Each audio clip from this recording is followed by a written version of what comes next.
कहते हैं, इतिहास में कई राजा हुए जो सिर्फ अपनी ताकत के लिए नहीं, बल्कि न्याय, बुद्धिमानी और विनम्रता के लिए भी जाने गए। उन्हीं में से एक थे राजा भोज। लेकिन उनकी एक कहावत आज भी चर्चा में है, कहाँ राजा भोज, कहाँ गंगू तेली। आखिर इस कहावत के पीछे की कहानी क्या है, चलिए आपको सुनाते हैं। राजा भोज मालवा के शासक थे। वे न्यायप्रिय, विद्वान और परोपकारी थे।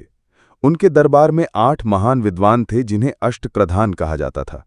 उनके शासन में प्रजा सुखी थी और दूर दूर से लोग उनके दरबार में न्याय पाने आते थे। राज्य के एक कोने में गंगू नाम का एक तेली रहता था।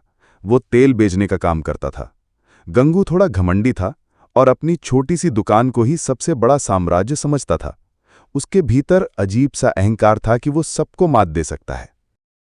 गंगू: अरे राजा भोज भी क्या करेंगे जो मैं नहीं कर सकता, बस किस्मत साथ नहीं है, वरना मैं भी राज कर सकता हूं। गंगू के इस घमंड की चर्चा दरबार तक पहुंच जाती है। मंत्री: महाराज, ये गंगू तेली तो खुद को आपसे बड़ा समझता है।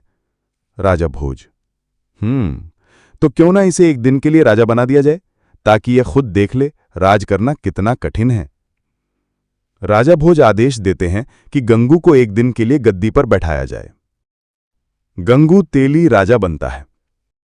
शुरुआत में गंगू खुश होता है, वाह, अब मैं राजा हूं, सब मेरी आज्ञा मानेंगे। लेकिन जल्दी समस्याएं आने लगती हैं।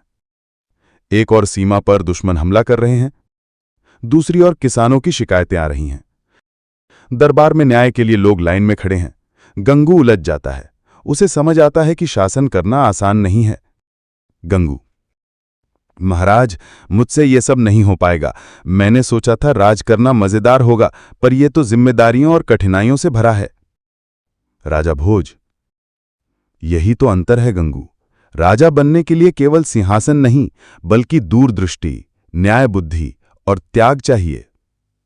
इसके बाद लोग मजाक में कहते, कहाँ राजा भोज, कहाँ गंगू तेली।